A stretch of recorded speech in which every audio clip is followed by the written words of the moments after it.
Hey everybody, today we are going to read chapter 10 of Lord of the Flies. It is called The Shell and the Glasses. Chapter 10, let's go. Piggy eyed the advancing figure carefully. Nowadays he sometimes found that he saw more clearly if he removed his glasses and shifted the one lens to the other eye. But even through the good eye, after what had happened, Ralph remained unmistakably Ralph. He came now out of the coconut trees, limping, dirty, with dead leaves hanging from a shock of his yellow hair. One eye was slit of his puffy cheek, with a great scab that had formed on his right knee. He paused for a moment and he peered at the figure of the platform. "Piggy, are you the only one left?" "There's some little ones." "They don't count. There's no big ones." "Oh, Soneric, they're collecting wood."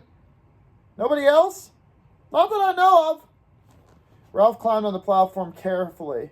The coarse grass was still worn away, and there was an assembly used to sit.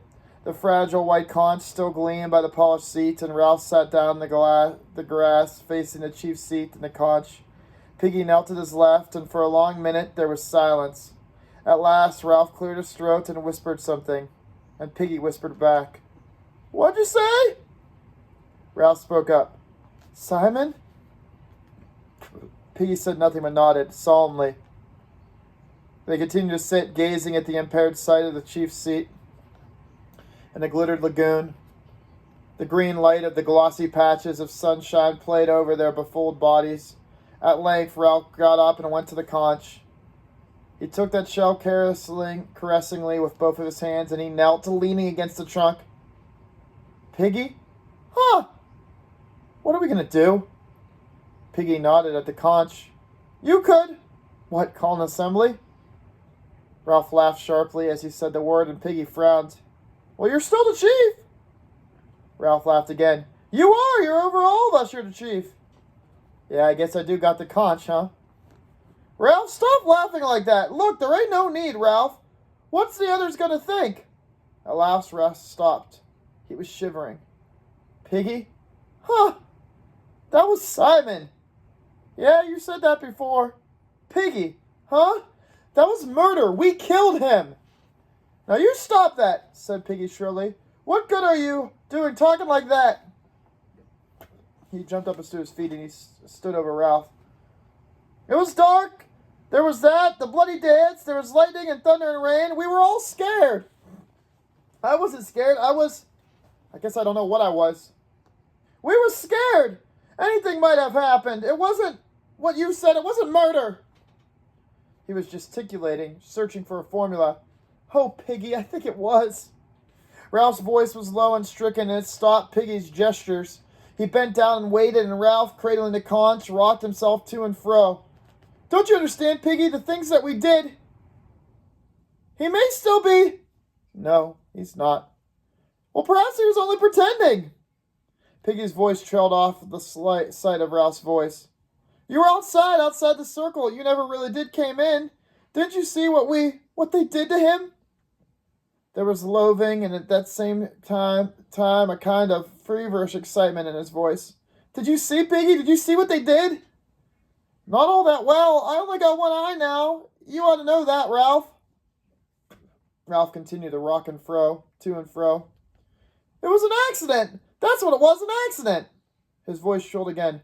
"Coming in the dark, he had no business crawling like that out of the dark. He was batty. He asked for it, if you ask me." He gesticulated again wildly. "It was an accident, I tell you, an accident." "You didn't see what they did to him, though." "Look, Ralph, we gotta forget this. We can't do no good thinking about this, see?" "I'm frightened of us. I want to go home. Oh, God, I just want to go home, Piggy." "It was an accident," said Piggy stubbornly, "and that's that." He touched Ralph's bare shoulder, and Ralph shuddered at the human contact. "And look, Ralph," Piggy glanced around quickly, then leaned close. "Don't let on as if we was in that dance, not to Soneric. But we all were, all of us, we all did this." Piggy shook his head. "Not us till last. They never noticed in the dark. Anyway, you said I was the only one on the outside anyway." "Well, I guess so was I. I was on the outside too." Piggy nodded eagerly. That's right, we was on the outside. We never done nothing. We never seen nothing either. Piggy paused, then he went on. We'll live on our own, the four of us. Four of us? We aren't enough to keep the fire burning. Well, we'll try, see? I just lit it.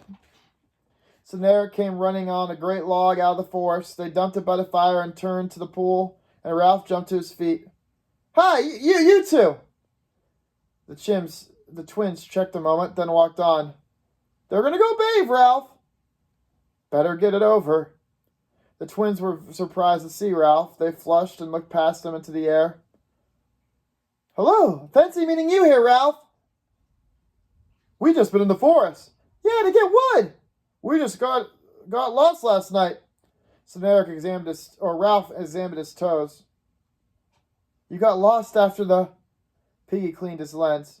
After the feast, said Sam in a stifled voice, and Eric nodded. Yeah, after the feast. We left early, Piggy said quickly, because we were tired, so we didn't even see anything. Yeah, so did we. Very early. We were very tired. Sam touched a scratch on his forehead, and then he hurried along with his hand away. Eric fingered his split lip. Yes, we were very tired, so we left early. Was it a good feast, though? The air was heavy with unspoken knowledge. Sam twisted the obscene words shot out of his mouth. Was there some type of dance? Memory of a dance that none of them had attended shook all four of those boys convulsively. We left early, too. When Roger came back to the neck of the land that joined the Castle Rock to the mainland, he was not surprised to be challenged. He had been reckoned during that terrible night on finding at least some of the tribe holding out against the horrors of the island to the safest place. The voice rang out sharply from on high, where the diminishing crags were balanced on one another. Halt! Who goes there? Roger. Advance, friend! Roger advanced. You can see who I was? The chief said we got a new challenge. We have to challenge everyone who comes. Roger peered up. You couldn't stop me coming if I wanted to. Couldn't I? Come up and see. Roger clambered up the ladder like Cliff. Look at this. A log that had been jammed into the topmost rock and another level under that. Robert leaned lightly on the lever and the rock groaned. A full effort would send that rock thundering down the neck of the land, and Roger admired. He's a proper chief, isn't he? Robert nodded. He's going to take us hunting. He jerked his head in the direction of the distant shelters that were a thread of white smoke climbed up the sky.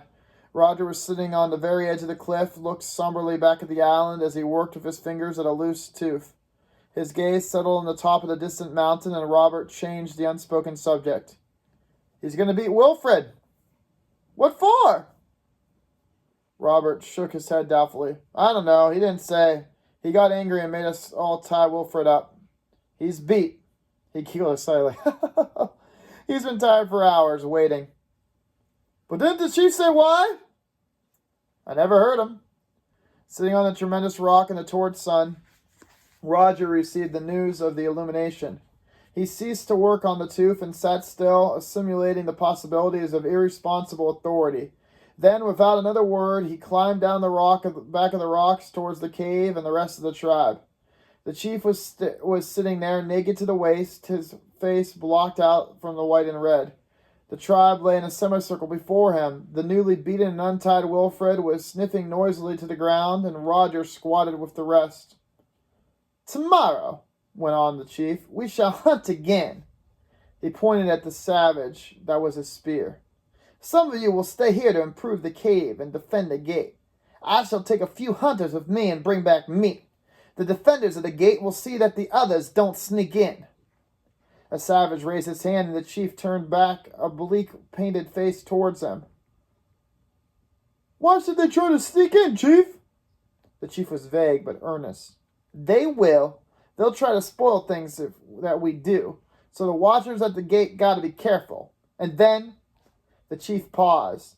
They saw a triangle of startling pink out past the lips and vanish again. And then that beast might try to come in. You remember how he crawled. The semicircle shuddered and muttered in agreement. He came and he was disguised. He may come again, even though we gave him that head of ours to kill to eat. So watch, everybody, and be careful. Stanley lifted his forearm off the rock and held up an interrogative finger. Well, but didn't we? He squirmed and looked down. No, we didn't. In the silence that followed, each savage flinched away from his individual memory. No, I guess how could we? How could we kill it after all? Half relieved, half daunted by the implication of further terrors, the savages murmured again. So leave the mountain alone, said the chief solemnly, and give it a head if you go hunting. Stanley flicked his finger again. I expect the beast to disguise itself? Perhaps, said the chief. A theological speculation scented itself. We'd better keep on the right side of him anyhow. You can't tell what he might do next. The tribe considered this, and then they were shaken as if by a flow of wind. The chief saw the effect of his words and stood abruptly. But tomorrow we're going to hunt, and when we've got meat, we'll have a feast. Bill put up his hand. Chief? Yeah. What do we use for lighting the fire? The chief's blush was hidden by the white and red clay, and to the uncertain silence the tribe spilled their murmur once more, and then the chief held up his hand. We shall take fire from the others.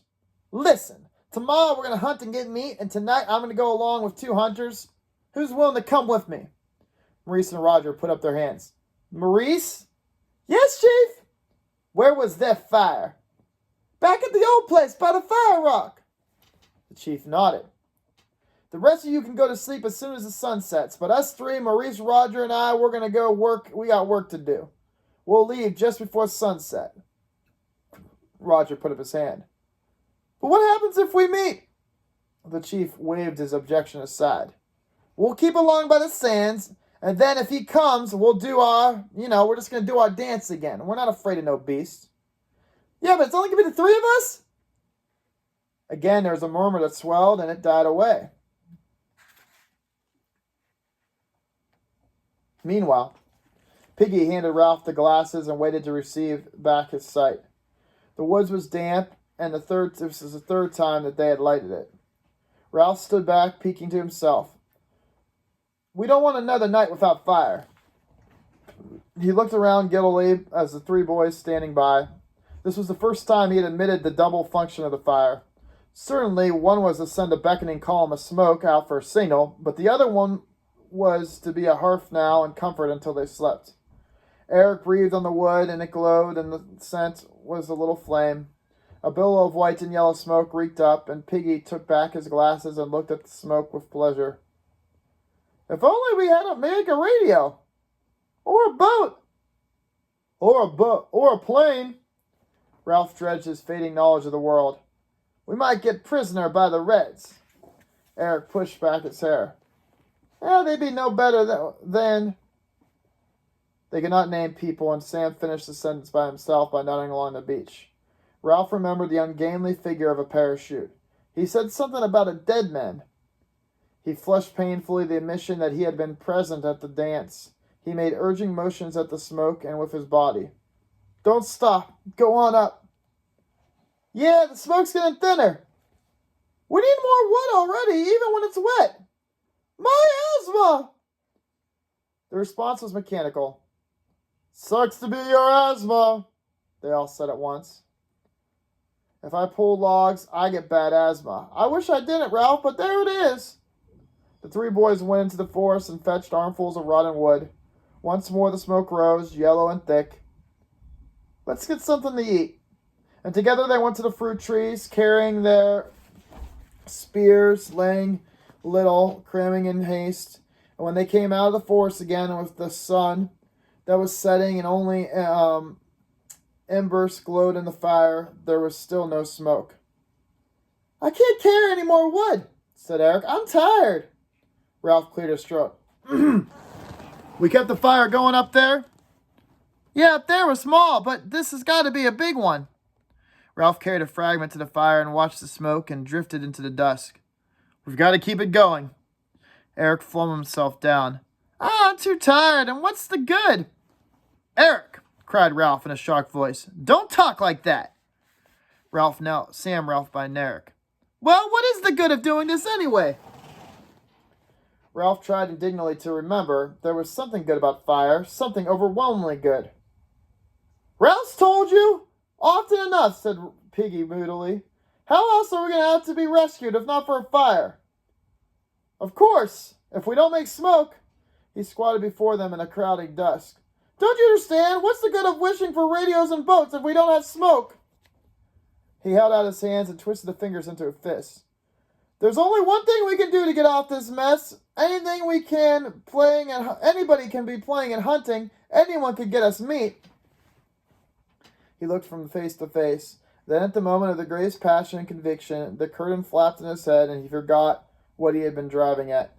He knelt there, his fists clenched, gazing solemnly from one to the other. The curtain whisked back. Oh, yes, so we've got to make smoke and more smoke and... But we can't keep it going. Look at that! The fire was dying on them again. It's going to take 2 of us to mind the fire, said Ralph, half to himself. That'll mean it's going to be about 12-hour shifts a day. We can't get any more wood, Ralph. Not in the dark. Not in the light. We can't light it every morning, said Piggy. Nobody's ever going to see the smoke in the dark.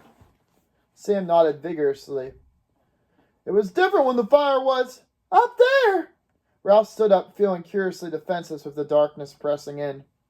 Let the fire go, then, for tonight. He led the way to the first shelter, which was stood though battered. The bed leaves lay within, dry and noisy to the touch, and in the next shelter a little one was talking in his sleep. The 4 big ones crept into the shelter and buried under the leaves. The twins lay together, and Ralph and Piggy were at the other end. For a while there was continual creak and the rustle of leaves as they tried to comfort. Piggy. Yeah? You all right? I suppose so. At length, save for one occasional rustle, the shelter was silent. An oblong of blackness relieved the brilliant spangles hung before them, and there was a hollow sound of the swirl of the reef. Ralph settled himself up for a nightly game of supposing. Supposing they could be transported by jet, then before morning they would land at the big airfield on Wiltshire. They could go by car. No, for things to be perfect, they'd have to go by train, all the way down to Devon and take the cottage again. Then at foot of the garden, the wild ponies would come and look over the wall. Ralph turned restlessly in the leaves. Dartmoor was wild, and so were the ponies. But the attraction of wildness had gone. His mind skated to consideration of a tame down where savagery would not set foot. What could be safer than the bus center with lamps and wheels? And all at once, Ralph was dancing around a lamp standard. There was a bus crawling out of the bus station. A strange bus. Ralph! Ralph! What is it? Don't make a noise like that. Sorry, guys. From the darkness, the further end of the shelter came a dreadful moaning, and they shadowed the leaves in their fear. Sam and Eric, looking in the embrace, were fighting each other at this moment. Sam! Sam! Hey, Eric! Then presently, everything was quiet again. We've got to get out of this. What do you mean? We've got to get rescued. For the first time that day, and despite the crowding blackness, Ralph sniggered. I mean it, whispered Piggy. If we don't get home soon, we'll be barmy. Round the bend? Bomb happy. Crackers? Ralph pushed the damp tendrils of that hair out of his eyes. You read a letter to your auntie? Piggy considered this solemnly. I don't know where she is now, and I haven't got an envelope and a stamp, and there isn't a mailbox or a postman. The success of this tiny joke overcame Ralph. His sniggers became out uncontrollably now. His body jumped and twitched. Piggy rebuked him with dignity. I haven't said anything all that funny. Ralph continued to snigger though his chest hurt. His twitchings exhausted him as he lay, breathless in woe, begone, waiting for the next spasm. During one of these pauses, he was ambushed by sleep. Ralph, you're making that noise again! Please be quiet, Ralph, because... Ralph heaved over among the leaves. He had reason to be thankful for this dream was broken, for the bus had been nearer and more distant. Why? Because. Just be quiet and listen. Ralph lay down carefully to accommodate to a companionmate of a long sigh from the leaves. Eric moaned something and then lay still, and the darkness, save for a useless oblong of stars, was blanket thick. I can't hear anything. There's something moving outside. Ralph's head prickled. The sounds of the blood drowned all else and then subsided. I still can't hear anything.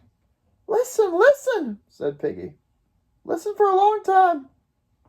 Quiet, clearly and empathetically, and only a yard or so away from the back of the shelter, a stick cracked. The blood roared again in Ralph's eyes. Confused images chased others through the mind. A composite of these things was prowling through their shelters. He could feel Piggy's head against his shoulder and the convulsive grip of his hand. Ralph! Ralph! Shut up and listen! Desperately, Ralph prayed for the beast would prefer little ones over himself. A voice whispered horribly outside. Piggy! Piggy! It's come! It's real! The beast has come for us! He clung to Ralph and reached to get his breath. Piggy, come outside! I want you! Ralph's mouth was a giant against Piggy's ear. Don't say anything! Piggy! Where are you, Piggy? Something brushed up against the back of the shelter, and Piggy kept still for a moment. Then he had his asthma. He arched his back and crashed amongst the leaf of his legs. Ralph rolled away from him at that moment. Then there was a vicious snarling in the mouth by the shelter and the plunge and thump of living things. Someone tripped over Ralph in Piggy's corner because a compilation of snarls and crashes and flying limbs came in. Ralph hit out, and he and what seemed like a dozen others were rolling over and over, hitting, biting, and scratching. He was torn and jolted, found fingers in the mouth, and he bit those fingers. A fist withdrew and came back in like a piston so that the whole shelter exploded into the light. Ralph twisted sideways on top of the writhing body and felt hot breath on the cheek. He began to pound the mouth below him, using his clenched fist as a hammer. He hit with more and more passionate hysteria as his face became slippery. A knee jerked up between his legs and he fell sideways. Busying himself with the pain, the fight rolled over him. Then the shelter collapsed with a smothering finality, and the anonymous shapes found their way out into the dark.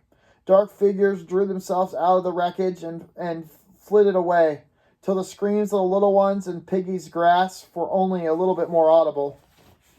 Ralph called out in a quavering voice, Oh, all you little ones, go to sleep! We've had a fight with the others, now go to sleep! Eric came close and peered at Ralph. Are you two all right? I think so. I got busted. So did I. How's Piggy? They hauled Piggy clear of the wreckage and leaned him against a tree. The night was cool and purged of immediate terror. Piggy's breathing was a little easier now. Did you get hurt, Piggy? Not much. That was Jack and the hunters, said Ralph bitterly. Why can't they just leave us alone? We gave them something to think about, said Sam. At least you did. I got mixed up with myself in a corner. Yeah, I gave one of them what for, said Ralph. I smashed his head right on in the night. He's not going to want to come back and fight us in a hurry, that's for sure. Yeah, I got one pretty good too, said Eric. When I woke up, one was kicking me in the face, so I got an awful bloody face, I think, Ralph, but I did end up getting him in the end. Yeah, what'd you do to them? Well, I got my knee up, said Eric with simple pride, and then I let him hit, and then I hit him with it in the pills. You should have heard him holler, too. He's not going to be coming back here in a hurry. So we didn't do too badly, I'd say. Ralph moved suddenly in the dark, but then he heard Eric working his mouth. What's the matter? Just the tooth's loose is all. Piggy drew up his leg. Piggy, are you all right? I thought they wanted the conch. Ralph trotted down the pale beach and jumped up the platform. The conch was still glimmering by the chief's seat. He gazed at it for a moment or two and then went back to the Piggy. No, they didn't take the conch. I know. They didn't come for the conch. They came for something else, Ralph. What am I going to do? Far off from the bow stile of the beach, three figures trotted towards Castle Rock. They kept away from the forest and down by the water. Occasionally they sang softly, occasionally they turned cartwheels down by the moving streak of the phosphorescence. The chief led them, trotting steadily, exulting in his achievement. He was a chief now in truth, and he made stabbing motions with his spear. From his left hand, the sea now dangled Piggy's broken glasses. So although the boys thought they got the best of them, it appears that they have stolen Piggy's glasses, which of course can be now used to help build a fire for them. We've only got 2 more chapters left, guys. What do we think's going to happen? Do we think all of our characters are going to survive this? I don't know. If you guys have any predictions, please go ahead and post them on the wall. I look forward to talking to everybody soon. Bye, guys.